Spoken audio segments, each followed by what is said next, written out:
Patrick Kluivert belum memutuskan siapa yang akan dipercaya dalam lini penyerang. Timnas Indonesia memiliki stok penyerang untuk kualifikasi Piala Dunia 2026 yang cukup.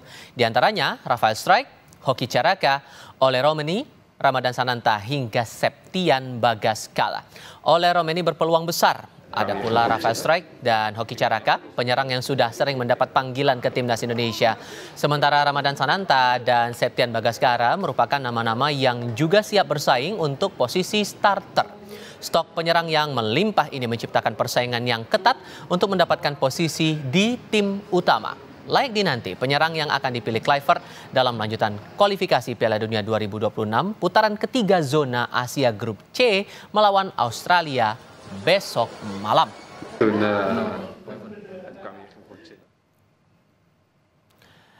Sementara itu, laga Timnas Indonesia melawan Australia, Kluivert diprediksi akan menggunakan skema 3-4-1-2 dengan Marten Pas sebagai kiper utama, bukannya Emil Audero karena chemistry yang sudah terbangun dengan tim. 3 bek akan diisi oleh Jai Ijes, Messi Hurst, dan Rizky Ridho. Di tengah Pelupesi bersama dengan Tom Haaye akan dipercaya untuk mengisi posisi gelandang dengan Kevin Dix dan Kelvin Verdong di sisi kanan dan kiri. Marcelino akan berada di posisi gelandang serang. 2 posisi striker akan diisi oleh Romeni dan Septian Bagaskara. Posisi ini pun berpeluang diisi Rafael Strijk.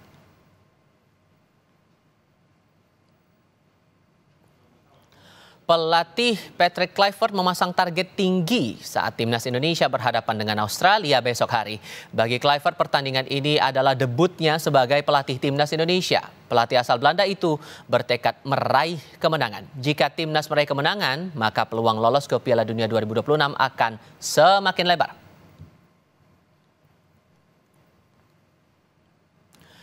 Kami datang ke sini untuk mendapatkan hasil yang baik, dan hasil yang baik berarti kemenangan. Tentu saja ini akan menjadi pertandingan yang sangat sulit.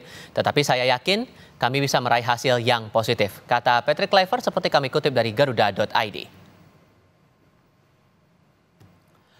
Foto-foto saat skuad Garuda latihan diunggah via situs kita Garuda.id.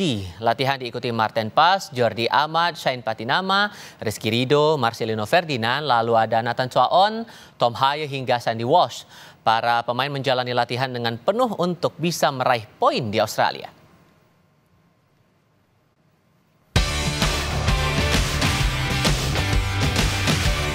Skuad Garuda menunjukkan keyakinan tinggi jelang laga lawan Australia besok. Laga ini penting untuk menjaga peluang timnas lolos ke Piala Dunia 2026. Menteri Pemuda dan Olahraga Dito Aryo Tejo meminta doa dan dukungan masyarakat agar timnas bisa meraih hasil terbaik saat menghadapi Australia. Tadi saya sekaligus meminta doa bersamanya untuk kemudahan dan kesuksesan timnas Indonesia kita yang akan melawan Australia tanggal 20 dan Bahrain 20. Supporter timnas menaruh harapan besar kepada jajaran kepelatihan di bawah Patrick Kluivert. Para supporter Indonesia yang berada di Australia siap memadati stadion.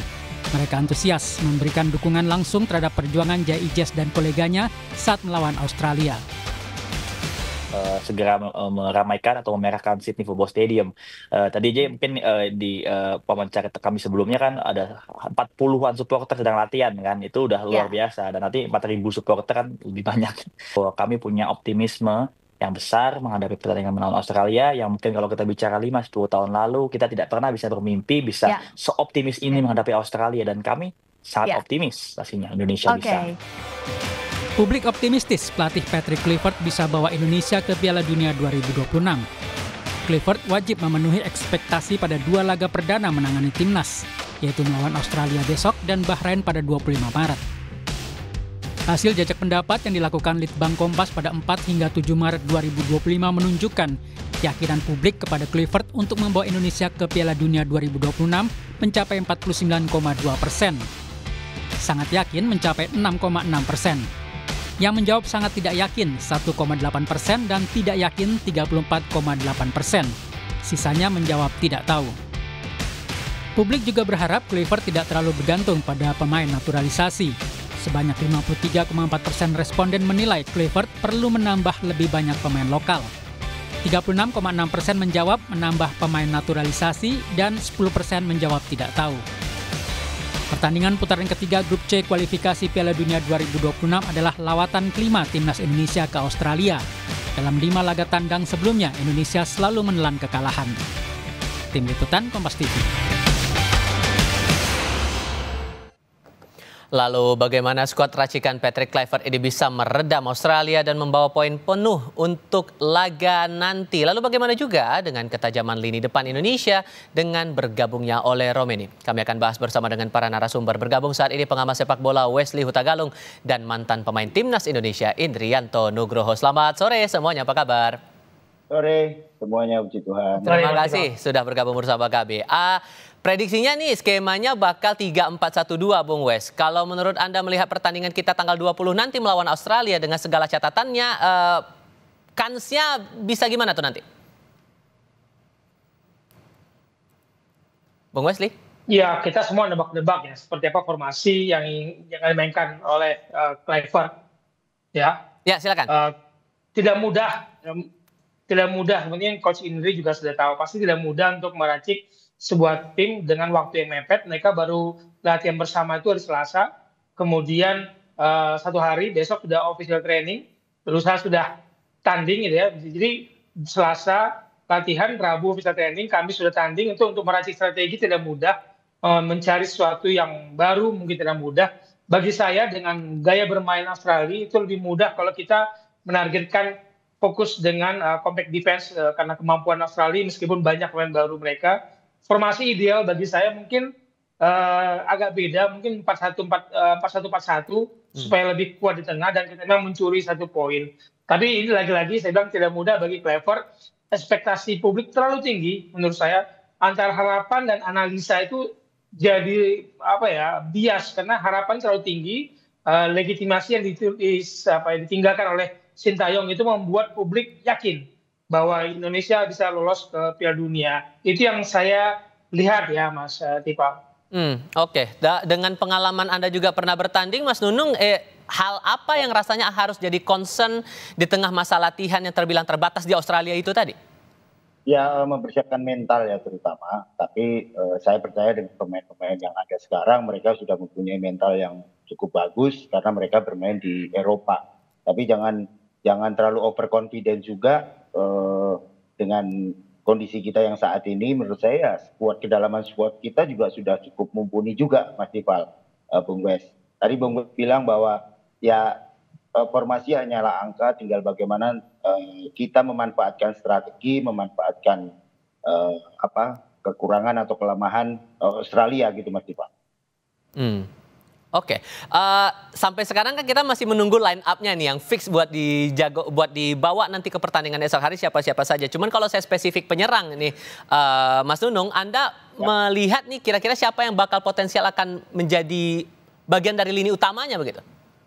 Kalau saya ya 3 depan, Rafael Struijk, Ramadan Sananta sama Ole Romeli. Jadi mereka menurut saya ini striker-striker yang cukup bagus menurut saya ya, karena Sananta juga di Liga 1 lagi moncer-moncernya juga, Struijk juga di Liga Australia juga lagi moncer, Romeli apalagi terakhir membuat gol. Ya ini versi saya Mas Iva. Oke, kalau Bung Wesley punya pandangan sendiri nggak nih atau sama nih sama Mas Nunung? Kembali kita seperti kata Mas Coach Indri, tidak mudah mencari formasi yang ideal, waktu sangat mepet. Persiapan dengan pemain yang di Eropa tuh begitu mepet, jadi Kluivert pasti akan memainkan pemain yang menurutnya bisa mengerti gaya mau mainnya Kluivert. Jadi Ole Romeni meskipun baru akan menjadi debutan, saya pikir akan menjadi tumpuan utama. Kalau tadi saya mengatakan mungkin 4-1-4-1 ya, di belakang Romeni itu ada Kevin Dix yang mungkin didepankan supaya memperkuat pertahanan di sisi kanan, lalu ada Tom Haye, ada Ivar Jenner, dan di sisi kiri pemain debutan juga, Dean James, karena kuat dalam bertahan tapi juga punya kemampuan menyerang. Jadi saya malah menduga-duga semoga saya salah Coach Indri, starting lineup akan semua base pemain yang dari Eropa dan naturalisasi. Oke, tapi kalau melihat kalau begitu nama Septian Bagaskara di depan tampaknya akan sulit untuk mengisi lini utama menurut Anda Bung Wes?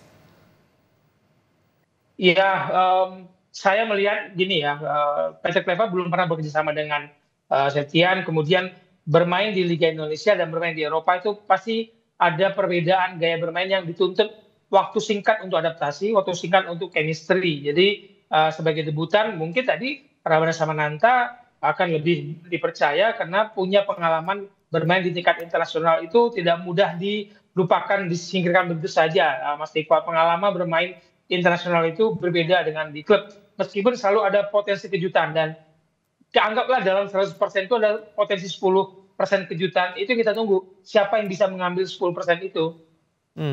Dan chemistry itu juga yang Anda cermati juga Mas Nunung, karena waktu yang singkat gimana bisa membangun soliditas itu lewat chemistry itu tadi. Dengan waktu yang singkat itu chemistry-nya mengebangunnya dengan cara gimana sih sebetulnya?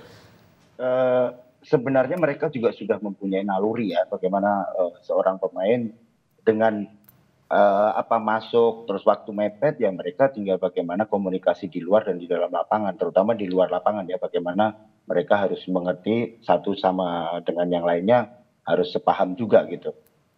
Pak. Ya. Oke, tapi dengan tantangan sekarang, kalau melihat line up-nya Australia, mereka ada 8 pemain yang cedera, bahkan kabarnya netizen Australia bahkan mengomentari line up yang dibuat untuk timnas Australia melawan kita nanti di tanggal 20 Maret. Apakah ini jadi pertanda bahwa posisi kita aman, Mas Nunung, atau justru ada hal lain yang perlu dicermati juga di sini? Ini salah satu bagian dari psy war ya, jangan ini buat kita lengah dan kita juga tetap harus waspada, apalagi pemain-pemain Australia pasti mereka akan memberikan yang terbaik karena mereka main di kandang dan kita juga jangan overconfident juga dengan adanya berita-berita tersebut, Mas Dipa. Walaupun kemudian ada pandangan-pandangan dari netizennya Australia dengan timnya mereka sendiri sedemikian, Bung Wesley, hal apa yang rasanya kita harus hati-hati di sini untuk melawan Australia nanti? Tetap saja saya melihat level kompetisi yang diikuti oleh para pemain Australia itu ada baik unggul di atas kita ya, meskipun ada 6 pemain yang cedera termasuk Harry Soter, Hayden Matthews. Di center back hampir banyak yang cedera, strikernya juga Mitchell Duke nggak dipanggil ya, Mitchell Duke nggak dipanggil. Saya pikir level kompetisi yang diikuti oleh para pemain Australia, meskipun itu bermain di Australia sendiri, itu wajib kita waspadai. Dan terutama pemain yang datang yang berkompetisi di Australia kan tidak butuh waktu untuk melakukan penerbangan seperti halnya teman-temannya yang bermain di Eropa, termasuk pemain kita juga yang berkompetisi di Eropa dan kita melakukan perjalanan dari Indonesia ke Australia. Jadi hal yang patut kita waspadai adalah kita fokus pada tim kita sendiri aja, kita fokus pada kemampuan kekuatan kita dan pengalaman ketika Popovic sebagai pelatih baru Australia ini mereka menang lawan Cina, kemudian seri ya, mampu lawan Jepang seri, melawan Arab Saudi seri, melawan Bahrain 2-2 kemarin. Ini waktu kita waspadai bahwa siapapun pemain yang dipilih oleh Popovic sebagai pelatih Australia, dia pasti tahu karena dia sudah melakukan 4 pertandingan bersama tim nasional Australia. Berbeda dengan Kluivert yang ini debutan bagi dia dan dia harus meracik strategi baru yang tidak mudah. Jadi fokus kepada tim sendiri saja. Lupakan drama-drama yang dimainkan oleh kubu Australia. Sehingga penegasan saja, siapa saja pemain atau atlet Australia yang rasanya patut untuk diantisipasi terutama untuk di lini depan ini, Bung Wes? Saya pikir Kusini ini ya pemain yang muda, mungkin itu menjadi kecepatan dan kekuatan dia menjadi ancaman bagi siapapun center back kita di tengah karena dia luar biasa bergerak dalam kotak penalti. Mau kita pakai 3 back, mau pakai 4 belakang di lini pertahanan, semua wajib mewaspadai pemain muda ini asal Portsmouth 26 tahun kalau nggak salah ya, yang ini bermain. Oke, kalau saya ambil di lini tengah sekarang, menurut Anda di antara Ivar Jenner dan Pelupessy kira-kira siapa yang cocok untuk mengisi lini utama? Pelupessy mungkin akan lebih ke bertahan. Ivar Jenner kalau boleh diduetkan dengan Tom Haye akan lebih bisa menjadi penghubung. Kita tidak putus transisi menyerang dan bertahan karena pasti Australia akan mati-matian menyerang dan kita dibuat bertahan. Jadi kita butuh pemain berpengalaman untuk menjadi penghubung di lini tengah. Pelupessy dengan pengalamannya meskipun sebagai debutan, saya pikir tadi Coach Indy sudah mengatakan kebutuhan chemistry dan komunikasi itu di dalam dan di luar lapangan sangat membantu mereka menerjemahkan game plan yang diinginkan oleh Patrick Kluivert sebagai pelatih. Oke, kalau untuk membangun aspek pertahanan kita itu hal apa yang rasanya perlu diperhatikan betul nih Mas Nunung? Kita sekarang tinggal bagaimana pertahanan kita dulu kita maksimalkan. Semua pasti kita belajarnya bagaimana kita bertahan. Semua nyerang pasti. Nah sekarang tinggal bagaimana kita mau pakai 3 atau 4 di pemain belakang. Nah chemistry ini yang harus Coach Patrick Kluivert munculkan nanti. Pemahaman apa, strateginya seperti apa. Nah ini yang akan menjadikan pemain-pemain kita mentalnya untuk pemain belakang. Terutama saya untuk pemain belakang dulu. Oke, yang pasti doa tak henti-henti yang terbaik pokoknya untuk timnas kita yang berlaga di tanggal 20 Maret esok hari. Terima kasih banyak Mas Nunung, Bu Westi sudah berbagi pandangan bersama kami. Selamat sore semuanya. Bung Wes.